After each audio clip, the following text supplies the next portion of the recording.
Today I'm taking you along on my road trip and showing you exactly what I ate along the way.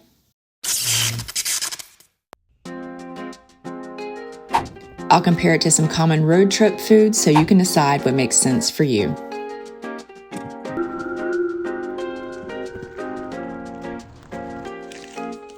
I'm starting with breakfast. Today I packed an RX bar, some fresh raspberries.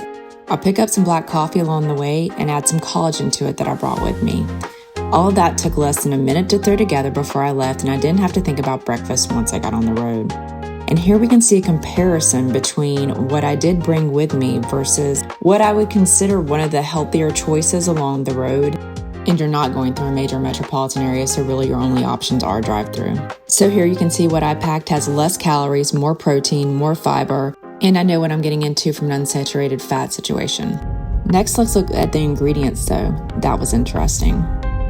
I had planned to show you the difference in ingredients between the two breakfasts, but there were so many ingredients in the McMuffin meal that I couldn't list them on this graphic. And I'm definitely not saying to never eat drive-thru. What I'm saying is know what you're getting into and that you have options that are on a spectrum of not so great, better, and then best.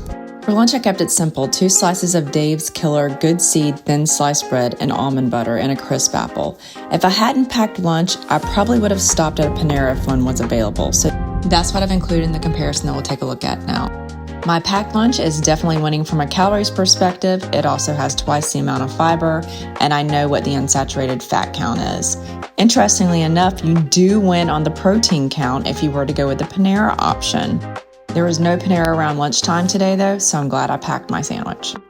Next, I'll show you what I packed for my afternoon snack. Now, I will tell you, it was roasted chickpeas, so that takes about 5 minutes of prep time and then 30 minutes to roast before we got in the car.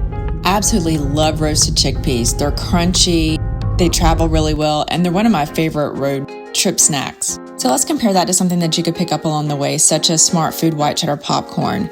While the chickpeas do have a little more calories, they have almost triple the amount of protein, more fiber, and more unsaturated fat. And looking at the ingredient list comparison, as you can see, seed oil is number 2 on the Smartfood White Cheddar Popcorn list. Planning ahead meant that I got to enjoy today's ride instead of wondering where I was going to eat next.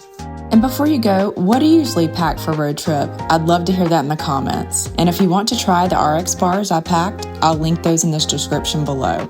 I also have a Meals on the Go guide if you're looking for more travel-friendly ideas packed with protein, fiber, and healthy fats. If this video gave you a few ideas, I'd really appreciate a like. If you're new here, consider subscribing for practical nutrition that's designed for real life and for busy people. And now we'll hear from some critics on what they thought of today's content. She packed snacks. She packed chickpeas. There's a difference. Chickpeas are healthy. I love them. You love everything. That's the problem.